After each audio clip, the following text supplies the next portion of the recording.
Thank you for listening to Depictions Media Radio.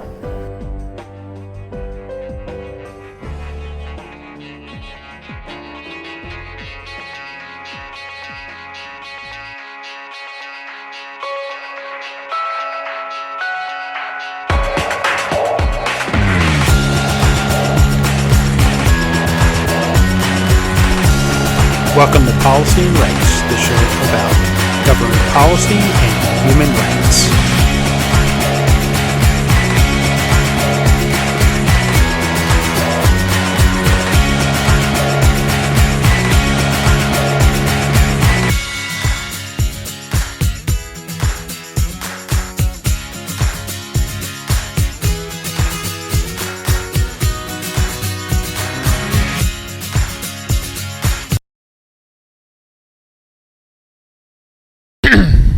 Welcome back to Policy and Rights here in Depictions Media Radio. I am, of course, your host, Michael Clogs.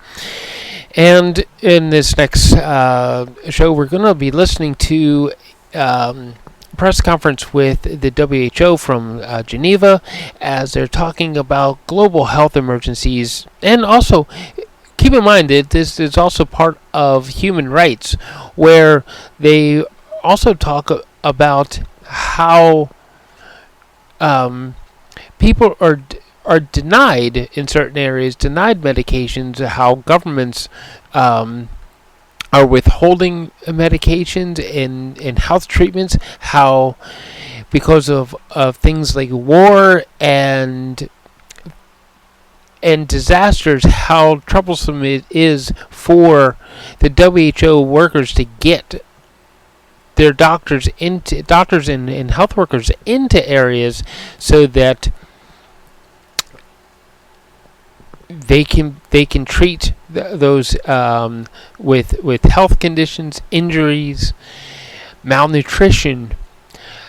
Something as simple as we talk about cures and treatments for diabetes, tuberculosis, polio, all those things that we don't really pay that close of attention to here in the Canada and the United States, in our Western world with Western medications. The WHO will point out how those things could be deadly killers in other parts of the world because they simply just don't have the medication or the means to get the medication there. So, with that, we will start with opening remarks from Dr. Tedros, and he's going to include things like behavioral sciences, drowning in prevention, that we can stop some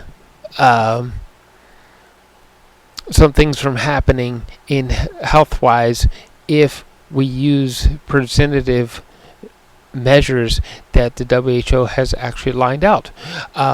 Food and micronutrients, indigenous health for people. He's going to be talking about some of those things. Along with that, I did receive a update from about a disease outbreak, the Marburg virus disease in the United Republic of Tanzania. As of June 2nd, the United Republic of Tanzania declared the end of its first documented outbreak of Marburg virus. Between 21 March and 31 May, a total of 9 cases, 8 laboratory confirmed and 1 probable were reported. All the cases reported were from Bukaoba district, of the Kangeria region. A total of 6 deaths. The fatality ratio is 67%, which is pretty high for anything. In accordance to WHO recommendations. The declaration was made 42 days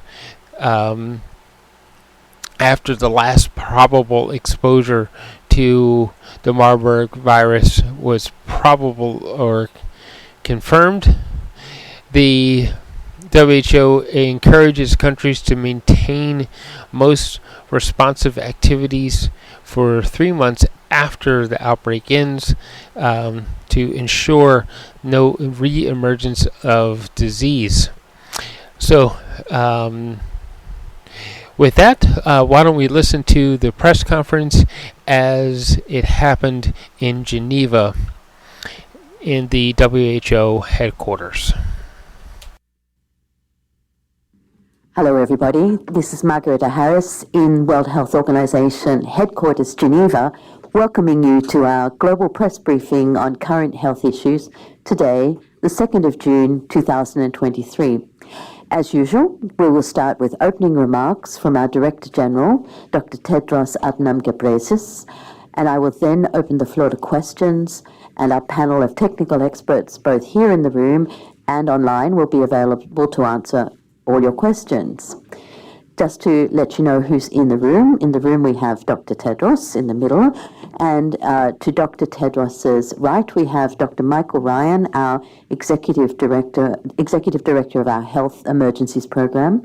Next to Dr. Ryan is Dr. Olivier Paulin, the Incident Manager for the Sudan Response. And next to, around the corner, next to Dr. Paulin is Dr. Katharina Berm, our Assistant Director General for External Relations. To Dr. Tedros' left, we have Dr. Maria Van Kerkhove, our Technical Lead for COVID-19. And next to Dr. Van Kerkhove, we have Dr. Abdi Rahman Mahmadi, who's the Director for Alert and Response, a Coordination Department of our Health Emergencies Program. We also have a large panel of experts online, and we will call on them as your questions require specific technical answers. But now, without further ado, I'll hand the floor to Dr. Tedros. Dr. Tedros, you have the floor. Thank you, Margareta. Good morning, good afternoon, and good evening. Over the past 2 weeks, health leaders from around the world gathered in Geneva for the annual World Health Assembly. There were many significant resolutions and decisions taken on the vast array of issues on which WHO works.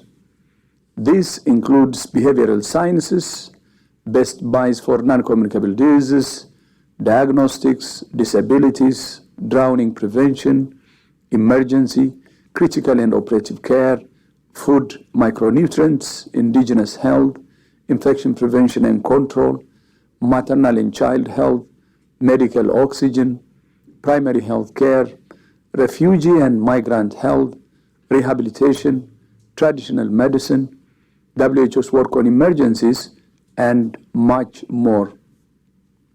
The approval of the budget for 2024-25, including the 20% increase in assessed contributions and support for an investment round, are landmark agreements in our shared efforts towards a stronger, more effective, and empowered WHO. And the year ahead offers several opportunities to make further progress. In particular, the high-level meetings in September on universal health coverage, tuberculosis, and pandemic preparedness and response at the UN General Assembly are major opportunities to catalyze political commitment. Likewise, the continuing negotiations on the Pandemic Accord and amendments to the international health regulations are an unprecedented opportunity for us all to learn from the successes and failures of the response to the COVID-19 pandemic. There are several key points worth repeating to avoid misconceptions. First, this accord is a generational opportunity that we must seize. We are the generation that lived through the COVID-19 pandemic, so we must be the generation that learns the lessons it taught us and makes the changes to keep future generations safer. Second, the two processes are negotiated by member states for member states and will, if enacted, be implemented in member states in accordance with their own national laws. Third, all member states will retain their own sovereignty to set their own domestic health policies. The idea that this accord or the amended international health regulations will cede sovereignty to WHO is simply bogus. And as I said it many times, fake news. WHO will not gain any power to override domestic policy decisions, nor would we want to. I know the journalists listening to this briefing are largely health and science journalists who have a deeper understanding of health and understand how an accord can help bolster our collective pandemic defenses.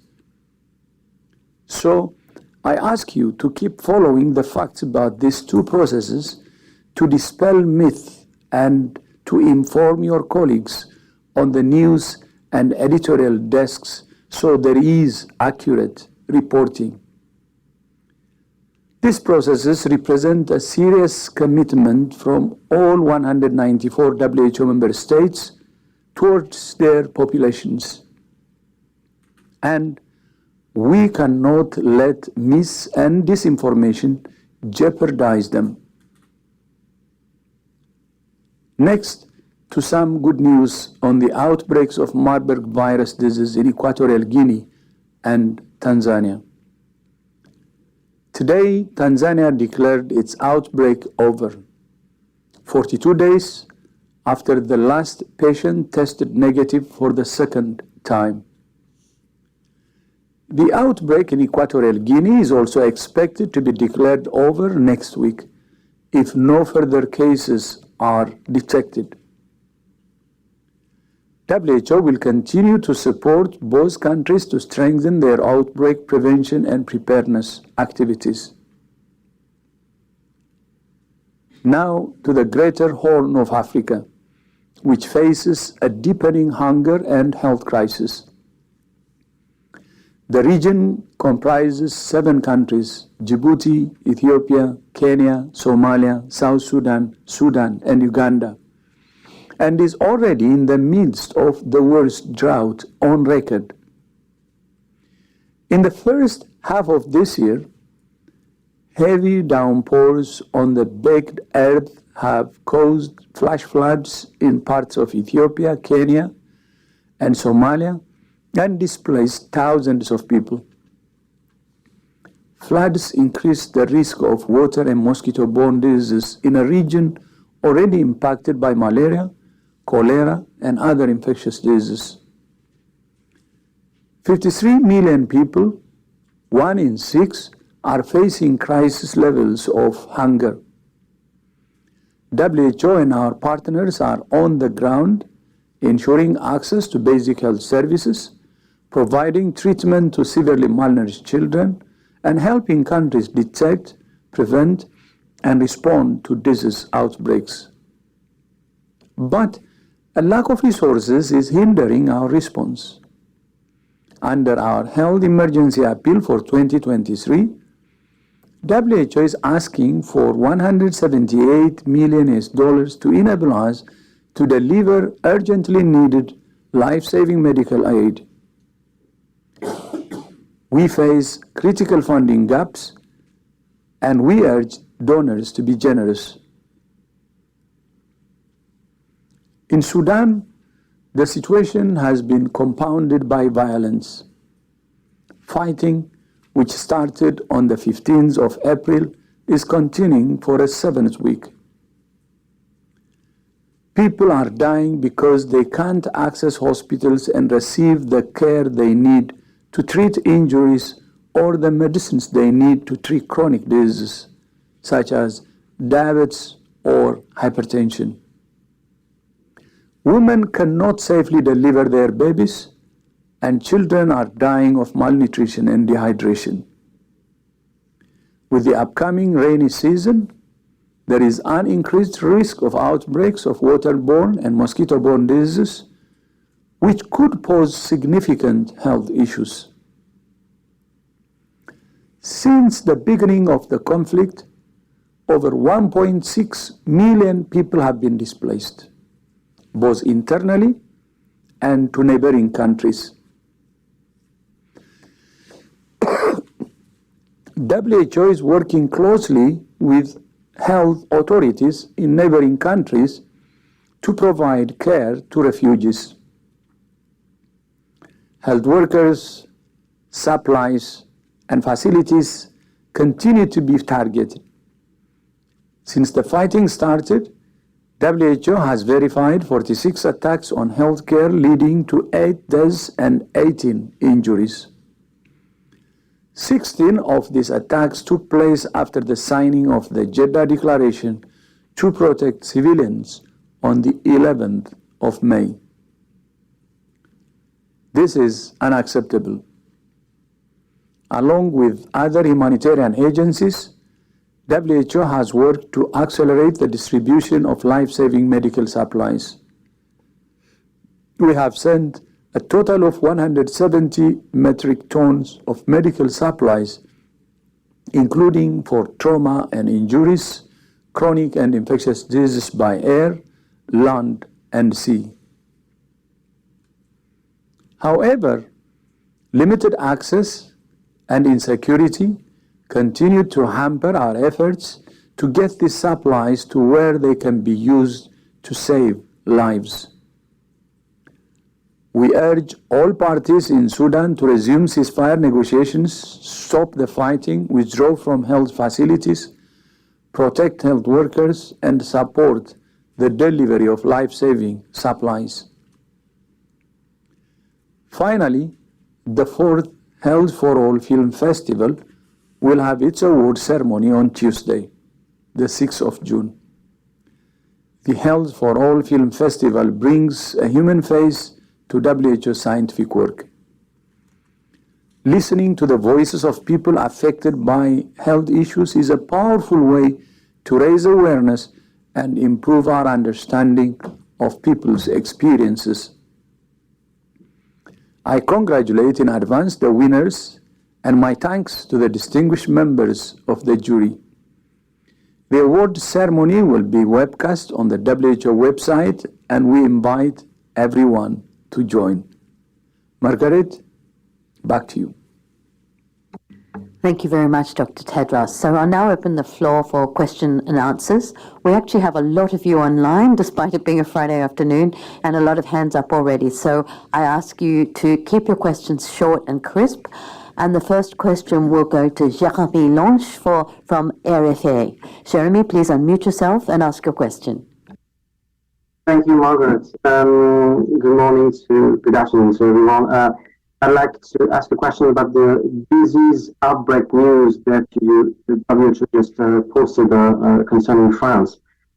France reported an increase in severe neonatal sepsis associated with an enterovirus. I would like to know, the risk assessment is considered to be low, but how concerned are you by this disease? How unusual it is, and is France the only country that have reported such cases in Europe?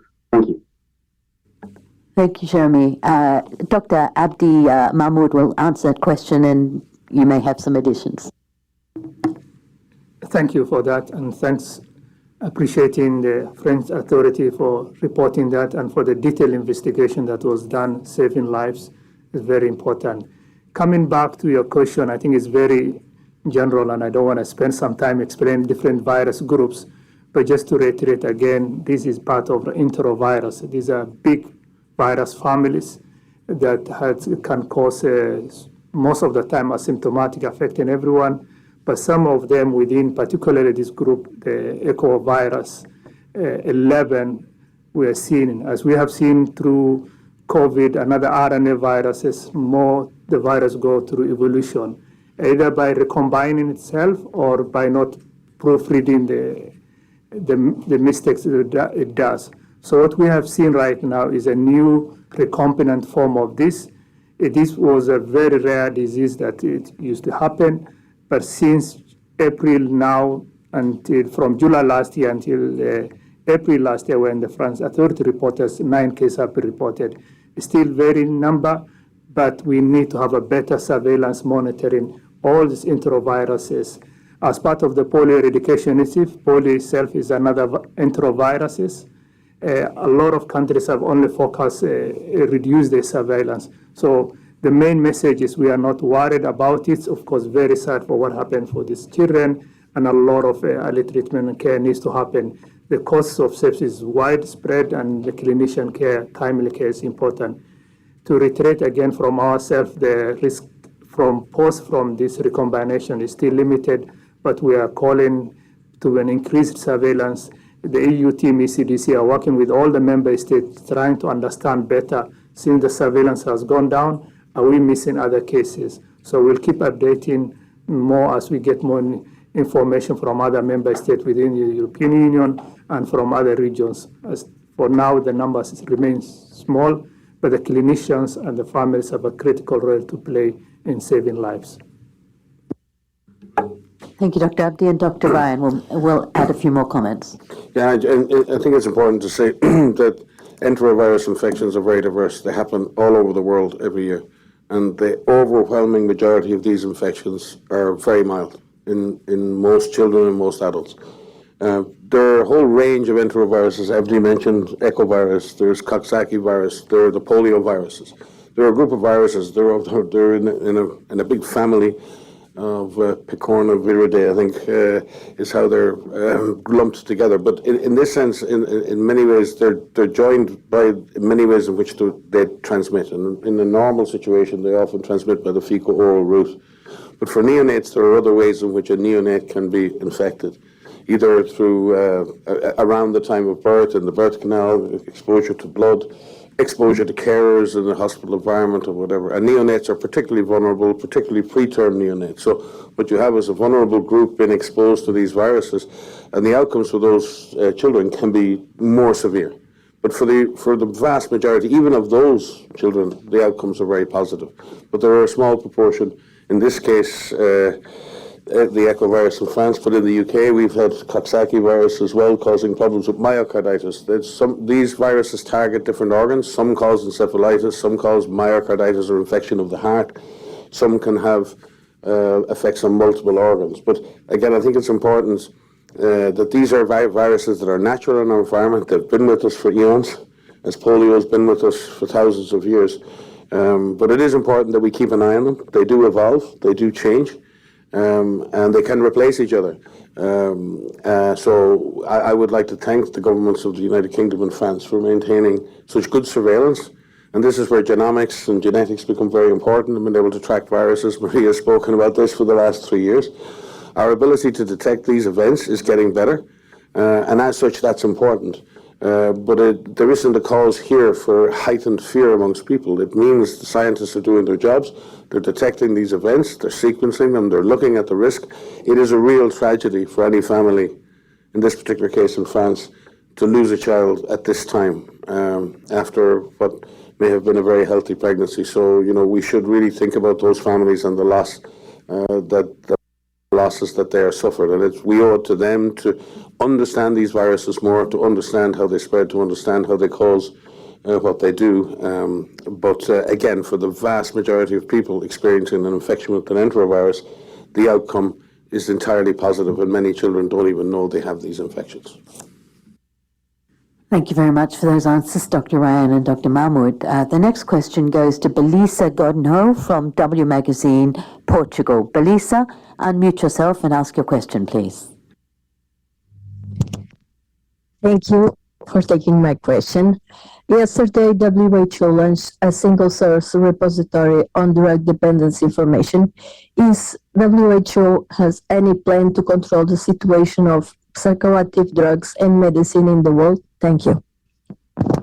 Thank you, Belisa. We did indeed. I'm not sure that we have one of those experts online. It's an excellent question. We do? Okay, I'll move to our regulatory people, but I don't think that they were necessarily prepared for this question. But Dr. Deos, would you like to answer that question? If not, we can handle it through media inquiries. Yeah, I'll give a preliminary response to this, but I think most of it will need to follow it afterwards. Yeah, in terms of drug dependence, we have a program that is monitoring and facilitating countries in terms of having appropriate framework for regulation of access, but also control of drugs that may result into dependence. And we work together with the UN program on drug dependence and control, UNDOC, in this respect to, first of all, classifying what these drugs are, put them in that classification, and then appropriately put measures that can control access to these drugs. Now, there's a strict balance that needs to happen here. One, because they cause a dependence, so that the access must be controlled, so that they are not overused. But then there are also circumstances where they are needed to be used in management of certain conditions. So there must be also measures to allow their access under controlled and supervised conditions. So we have guidance on this for member states, and we can always follow up with a specific case who would like support in putting up and managing these measures. Over. Thanks. Thank you very much, Dr. Deos. I'll give you a proper name. It's Dr. Deos Deret Mubangzi. Apologies if I've pronounced that incorrectly. And he's our pre-qualification unit coordinator. And as I said, if you need more information, Belisa will handle it via media inquiries. The next question goes to Gabriela Sotomayor from Proceso, Mexico. Gabriela, please unmute yourself and ask your question. Thank Gabriela, we've lost you. We can't hear you, Gabriela. We started hearing you and then you cut out. Looks like we've lost you, Gabriela. We've got some others on the line. So what we'll do is we'll go to the next question and then we'll move back to you later on. Just maybe you check your line at your end. So now the next question goes to Ravi Kant from The Wire. Ravi, please unmute yourself and ask your question. Yeah, thank you, Madam. My question is to the DG about, complaints being made by civil society organizations and some governments about the ongoing discussions on privatizing several initiatives within WHO. I'm here referring to A76/32 document. Why is it that the DG is sort of opting for this at a time when, serving the vulnerable populations is his core concern? Because we all know that privatization of health has caused major disasters in country after country. Could DG respond, please?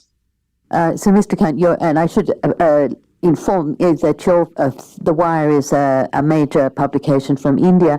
Are you referring to a particular resolution on universal health coverage? Is that? I'm sorry, it's not completely clear what your specific request is. It's about the A76/32 about bringing voluntary funds and trying to throw the doors open because of the resource crunch which the WHO is facing. So that's the financing. Okay. No, I can. Yeah, thank you. Of course, the most important decision by member states this year was not actually that. Member states have agreed to increase assessed contribution, meaning all member states to contribute based on the share they get to WHO.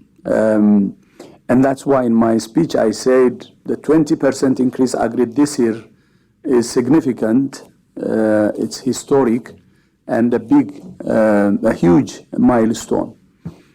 So that's where our resources come. And the second will be the investment round, which we have also got a signal from our member states to start, where the other bulk of the funding would come. And this is mainly, again, donor countries. Then the other part could be from the private sector, but this is not part of the two. For the private sector, we don't get involved directly. So what happens is we have the WHO Foundation, which we have established a few years ago as part of our transformation. So the private sector can contribute to WHO Foundation. So there is a firewall between between the private sector and WHO. But the funding we get through that mechanism is very, very minor. So I think your concern is really well addressed when we design the way we mobilize resources, and we don't allow any interference by the private sector or any entity. And we focus on science and evidence and do our work based on that. But if there is any conflict of interest, we have ways to manage that. Thank you, and back to you, Margaret. Thank you very much, Dr. Tedros. The next question comes from Malaysia, from Sulin, and her organization, her outlet is Code Blue. Sulin, please unmute yourself and ask your question.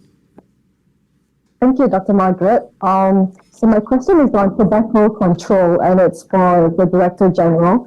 The Malaysian government recently legalized e-cigarettes and vape with nicotine for taxation purposes and to grow the local vape industry. And the Malaysian government did this without implementing any regulations whatsoever for e-cigarettes. So e-cigarettes can be legally sold in Malaysia to children and teenagers, and there are no regulations whatsoever on vape advertising or packaging and labeling. Do you consider this to be antithetical to public health? Thank you for that question. I may pass that first of all to the unit head for tobacco control, if Dr. Tedros agrees. Yes, we've got our unit head. Yes. And now we can say something now. I think first of all, whether it's electronic cigarette or e-cigarette or vaping, it has to be regulated. And we ask member states to do their best to, protect their citizens. When the tobacco industry introduced electronic cigarette and vaping, one narrative they tried to really sell is that this is part of harm reduction. It's not true. It actually is a trap. And a trap meaning kids are being recruited at early age, 10, 11, 12, to do vaping and e-cigarette because they think that it's cool, because it comes in different colors, different flavor, and so on. Then they get hooked for life. And most actually move into regular cigarette smoking. That's why it's a trap. But e-cigarette and vaping itself is also harmful. It's harmful. So because of these two things, I think what we say to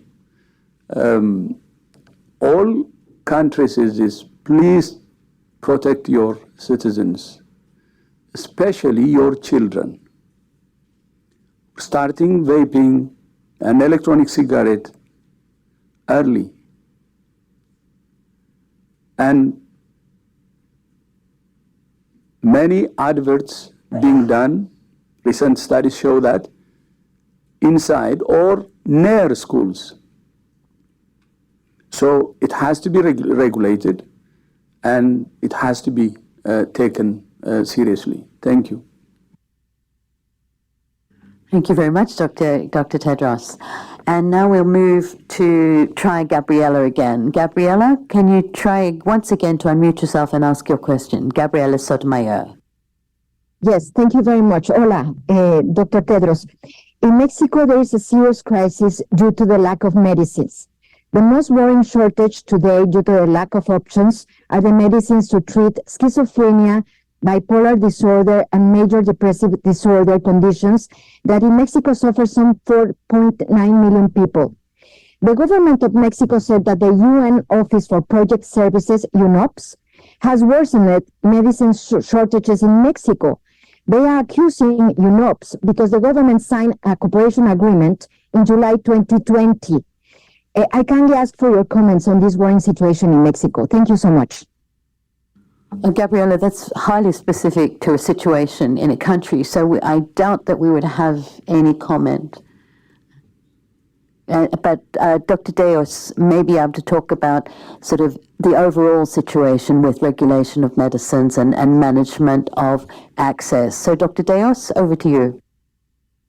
Thank you very much. Indeed, as you said, that is a specific question and also involving UNOPS, where I don't have a detail, but just speaking generally about access. There are many factors that affect access to medicines, starting right away from forecasting, quantification, procurement processes, and then actual availability of timely availability of funding to be able to procure the medicines, and then the logistics for their delivery, but also efficient regulatory systems. So there are many situations, and WHO has many interventions and programs that work at the different stages of the supply chain. I don't have a specific, and I would like to check on the specific cause in this respect of Mexico and the agreement with and role of UNOPS. This will need to cross-check and then come back to you on the specifics. Thank you. Thanks very much, Dr. Deos. And Gabriela, if you'd like to put your question through media inquiries again, we'll make sure that we facilitate those answers for you. The next question goes to Maya Plentz of the UN Brief. Maya follows UN processes very closely, and we've just finished our World Health Assembly. So I'm expecting that's what the question's about, but please go ahead, Maya, unmute yourself and ask your question. Thank you very much, Doctor. My question is related actually to the statement that was issued during the assembly that WHO was cautioning people using ChatGPT for medical diagnostics and other studies and so on using ChatGPT. So my question is, what specifically do you recommend? Is WHO recommending in that sense? Are you creating a working group, or is there the working groups that are already working on the issues of new and emerging technologies being prompted and used for doing studies and looking more closely at the uses and possible misuses of ChatGPT? Thank you, Maya. That's a really excellent question. And I know we are doing a lot of work on this. I'm not sure I have the specific experts in the room. I'm just looking around to see. But Dr. Ryan has got some points to make. I can't speak to the broader issues, but certainly we have a lot of ongoing work on the use of artificial intelligence for very positive gains we can make. We're using artificial intelligence to try and detect signals of epidemics around the world. We're using artificial intelligence to look at how people and communities are responding to various different events, and trying to understand better what communities are saying, what they're doing, and how they're reacting and to public health interventions. Artificial intelligence, I know, is being used right now to try and identify and look at virulence factors in viruses with genomic analysis. So AI is also been used to identify new small molecules, which could be very effective as antivirals or antibiotics. AI can be used to aid diagnostics, to aid radiologic diagnostics, to aid simple clinical diagnostics. So AI is a tool, and as such is potentially a hugely powerful tool in the future of health. But like all tools, in the wrong hands and without proper regulation and without proper oversight, that tool can be turned to inadvertent bad use or to intentional bad use. So we are, in my program, looking at artificial intelligence and biologic risk and how AI and the misuse of biologic agents can come together, and it's a powerful combination, the use of both of those issues, and we are looking at that. I know that the chief scientist is leading a process around dual use in the area of dual use technologies, and we're looking at that in terms of genetics and genomics. AI will fall into that category. But I think there's a much bigger discussion to have here. Certainly, we're all very curious about our health, and we're all very curious to find out what may or may not be wrong with us at any one time. And we use various things. We ask our friends, we look at posters, we listen to podcasts, we might ask ChatGPT. The most important thing is that if we're concerned about our health, we should be going to see our primary health care physician. We should be going and interacting with the health system. And we shouldn't necessarily be using AI products that are not designed to do that as our healthcare worker. But it is reassuring, and it is good if people use the internet all the time. People are constantly searching for terms around disease. Sometimes I think we drive ourselves crazy looking on the internet and wondering what we could possibly have based on the symptoms we're feeling at any one time. That can be very empowering, but it also can be very fear-inspiring. But if using tools stimulates people to access healthcare, that is not a bad thing. We want people to access healthcare for especially for things that can be treated and prevented. So I think this is a huge area. It's an area that's going to require a lot of discussion in the coming months and years. And I think it is an area in which WHO has a role to play in convening experts from around the world and in finding ways to ensure that this powerful tool can be used for good. And that we can mitigate any of the potential uses of such technology that would act against health. Thank you very much, Dr. Ryan. And as I said, Maya, if you need any other stuff, please come through media inquiries. So we now have a question from India again. This is from Malaila Manorama, a major newspaper in India, and the journalist is Joseph Rubin. Joseph, please unmute yourself and ask your question.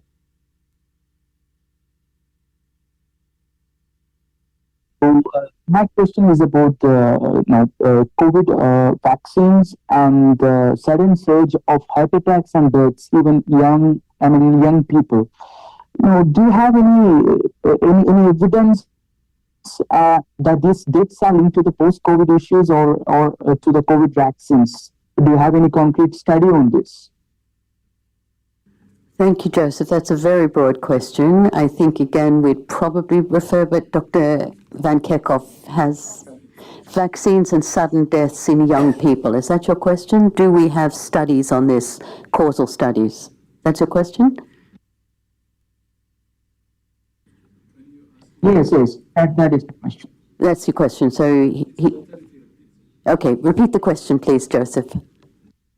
Okay, I will. So, my question is about the sudden rise of heart attacks and deaths even among young people.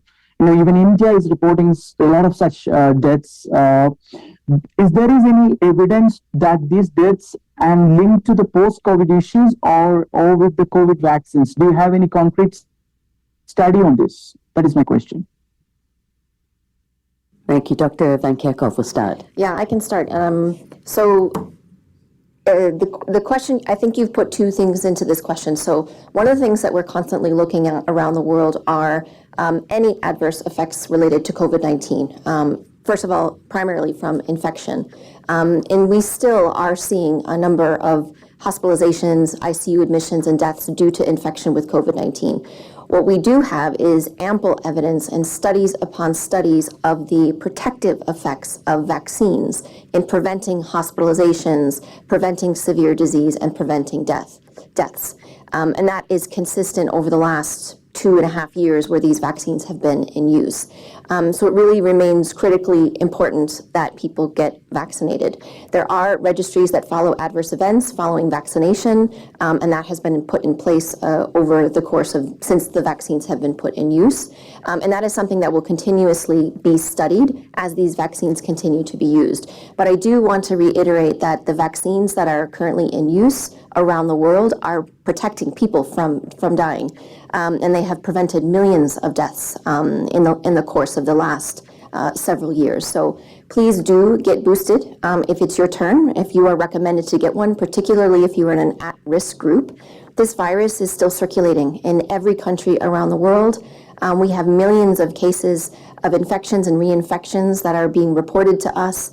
There are hundreds of thousands of people in hospital every week for COVID-19, and we have thousands of deaths every week. The second part of your question I just wanted to address as well is post-COVID condition. This is something that we are deeply concerned about and working on with clinicians around the world to better understand post-COVID condition. There are some estimates that suggest that about 6% of symptomatic infections result in post-COVID condition, which affects multiple organs in the body, the lungs, the heart, the brain, and really cause significant impairment in individuals. The good news that we understand is that most people will recover after about a year, but that's a very long time of causing very harmful effects in individuals. And so this is something we are working on to make sure that post-COVID condition is recognized, and this is coming from infection with this virus. Making sure that it's recognized, making sure that there's treatment and there's good rehabilitation. The other thing that we are looking at is the impact of repeat infections of individuals over time. We're in the 4th year of this pandemic and the virus is circulating and people are getting reinfected. They're not developing severe disease because they have a high level of immunity either from vaccination or previous infection. So that's the good news. But what we want to better monitor are the long-term effects potentially in different organ systems of the body. So there's still a lot to learn, which is why we are working with all of our member states to ensure that not only do we prevent the impacts of COVID-19 going forward, but we also do what we can to prevent infections while we are living our lives. Thank you very much, Dr. Van Kerkhoff. I think we don't need to add any further. We're also getting close to time, but we've got time for one more question, and that will go to John Zarakostas, who's based here in Geneva and works for The Lancet and France 24. John, please unmute yourself and ask your question. Yes, good afternoon. Just like to follow up on Dr. Tedros's introductory remarks. And I'd be interested to hear the views of WHO experts in the new draft text that's gone to member states. What are your thoughts on the liability risk management going forward? What guidance would you give member states? How do you draw the balance between what member states should do for indemnity and what should be the role of the manufacturers of vaccines and therapeutics? Where do you strike the balance? Thank you, John. That's a very specific question, and Dr. Ryan has got an answer. Yeah. I never have an answer that satisfies John, but thanks, John. No, I think we have to be careful here. This negotiation is between our member states, and the Secretariat is not influencing that discussion one way or the other.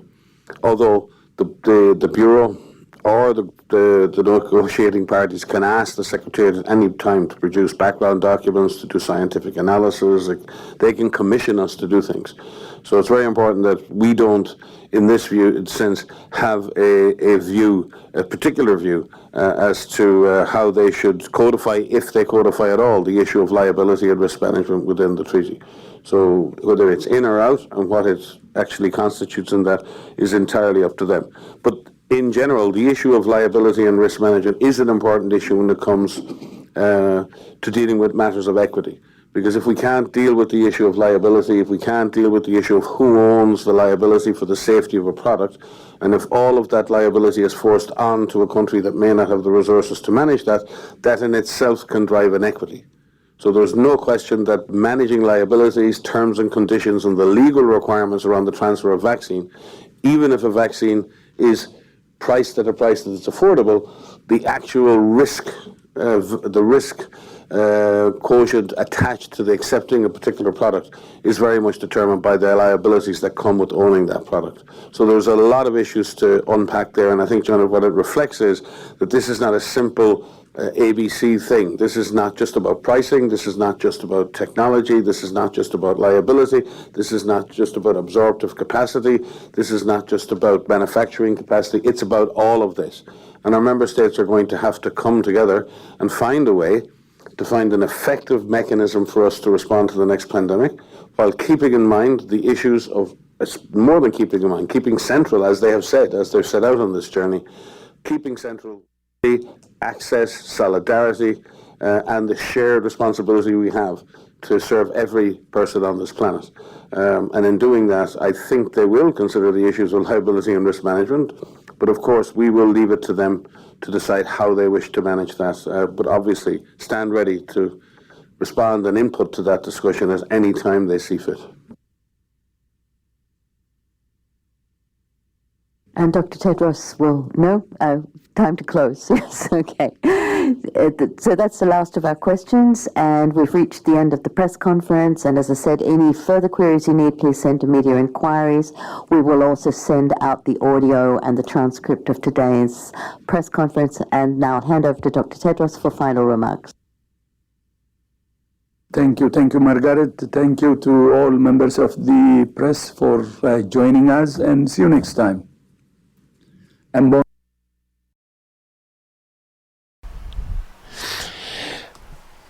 thank you for listening today. As a final thought, healthcare should not be something that's bought and paid for. It should be a human right. It should be something that we all just, hey, we should all have medications and health available to us. There are areas that, because of lack of money, that medications aren't available, and that should not be the case. There are countries, even in our modern world, where people don't necessarily always receive adequate medical care because of the lack of ability to pay. It should not be something that's necessarily bought and paid for. It should be something that is a given right.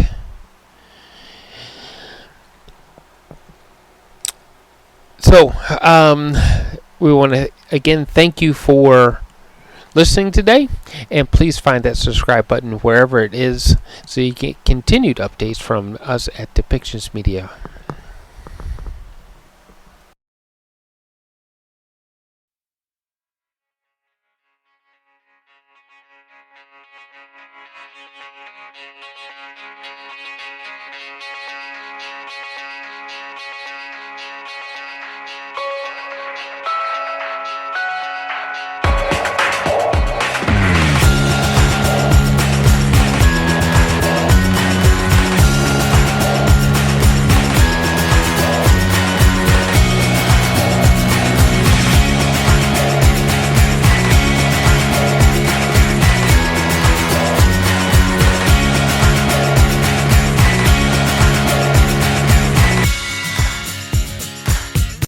This show has been produced by Depictions Media. Please contact us at depictions.media for more information.